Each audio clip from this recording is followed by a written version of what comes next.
ایک بدو حضرت علی رضی اللہ تعالیٰ عنہ کے پاس آیا اور اس نے آ کر پوچھا یا امیر المومنین ماذا النکاح، امیر المومنین نکاح کیا ہے؟ حضرت علی رضی اللہ تعالیٰ عنہ نے فرمایا سرور الشہر، کہ پہلے مہینہ بڑی خوشیاں ہیں، راتیں ہیں، کھانا پینا ہے، دعوتیں ہیں، آنا جانا ہے، ملاقاتیں ہیں، ہنی مون ہے۔ اس بدو نے پھر پوچھا یا امیر المومنین ثم ماذا، حضرت علی رضی اللہ تعالیٰ عنہ نے فرمایا لزوم مہر۔ عرب کے اندر یہ دستور تھا کہ شادی کے اور نکاح کے 1 مہینے کے بعد مہر ادا کرتے تھے، یعنی کہ قاضی کی مجلس کے اندر جس وقت خاوند نے قبول کہہ دیا 1 مہینے کے بعد اس کے اوپر تھوڑی سی ذمہ داری ڈالی جاتی ہے۔ اس بدو نے پوچھا یا امیر المومنین ثم ماذا، اے امیر المومنین اس کے بعد کون سا مرتبہ ہے؟ حضرت علی رضی اللہ تعالیٰ عنہ نے فرمایا غموم الدہر، زمانے کی مشکلات، لوگوں کے ساتھ ملنا جلنا، ان کے ساتھ معاملات کرنا، گھر والوں کے خرچے، ان کے پہننے کے، جوتے کے، کھانے کے، بچوں کے اخراجات، ان کے پڑھائی کے، کھانے کے، پینے کے، سونے کے، یہ سارے کے سارے معاملات، لوگوں کے ساتھ آنا جانا، ان کے ساتھ برتاؤ وغیرہ،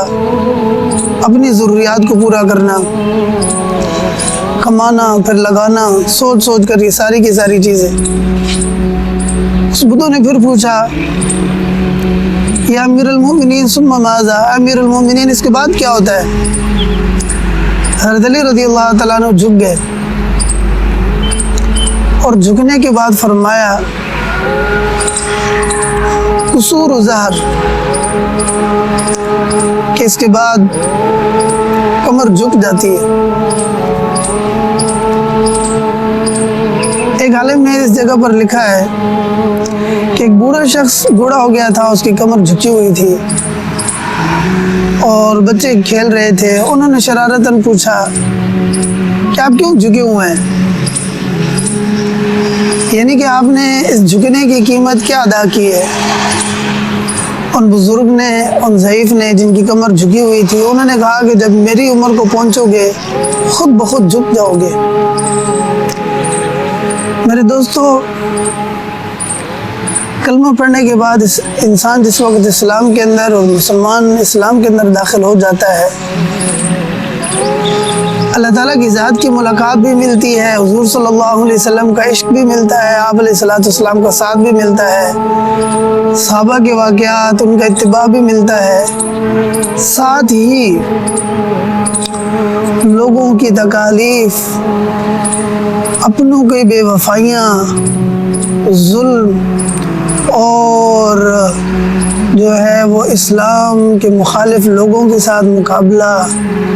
یہ ساری کی ساری چیزیں ملتی ہیں، کیونکہ اللہ تعالیٰ کی ذات نے اس دنیا کے اندر اس مسلمان کو تھوڑی سی تکلیف اور پریشانی کے اندر رکھ کر بہت بڑا اجر عطا فرمانا ہے، اور وہ اجر جنت ہے۔